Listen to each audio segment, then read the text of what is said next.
So hey there, beautiful people. I grew up with something called shed spread. You know that margarine in the tub stuff?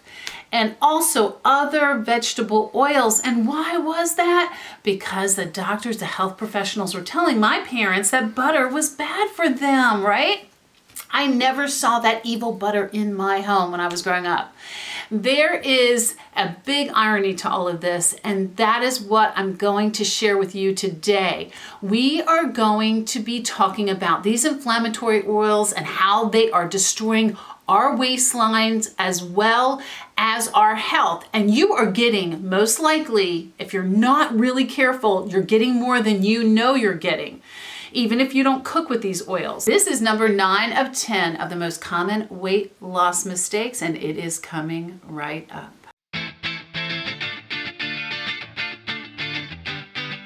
So this is Lindy Ford, registered dietitian, clinical and licensed nutritionist and nutrition detective. I am so glad you're here with me today.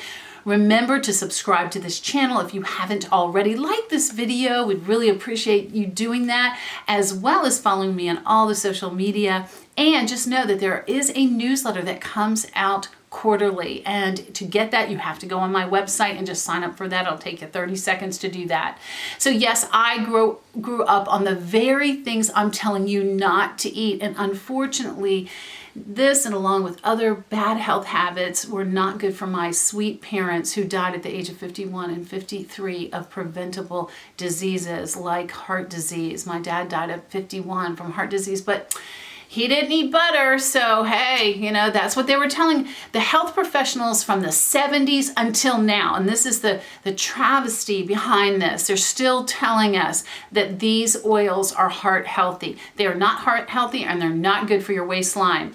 So you all know probably that margarine, because of the trans fats that were in them, increase your risk of coronary artery disease. But did you also know that the polyunsaturated omega-6 processed oil, I'm going to link a link below to give you more information about these oils, also create an inflammatory mess, and they do increase your risk of heart disease no matter what the federal government says. So those are soybean, vegetable, corn oil, canola oil, those types of processed oils. I want you to ignore right now the USDA guidelines. They will catch up, but it may be too late for you. So please ignore those guidelines right now. The labels that they put on these products that say heart healthy, that is false advertising. You just be smarter. You be smarter than that. But they're also waistline busting.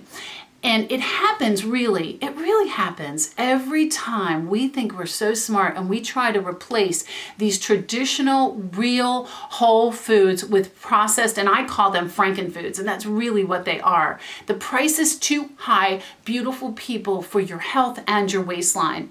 So what they do, why do they do this? They create oxidative stress in our cells, which lead to inflammation that damages your cells. Inflammation is the root of all the major diseases, especially diabetes. And diabetes creates, okay, wait for it, that insulin response, I talk about in every single video, which increases your fat storage abilities. Also, these oils contribute to an overproduction of neuromodulatory lipids. And what that does, it's responsible for signaling hunger in your brain. It tells you to be more hungry.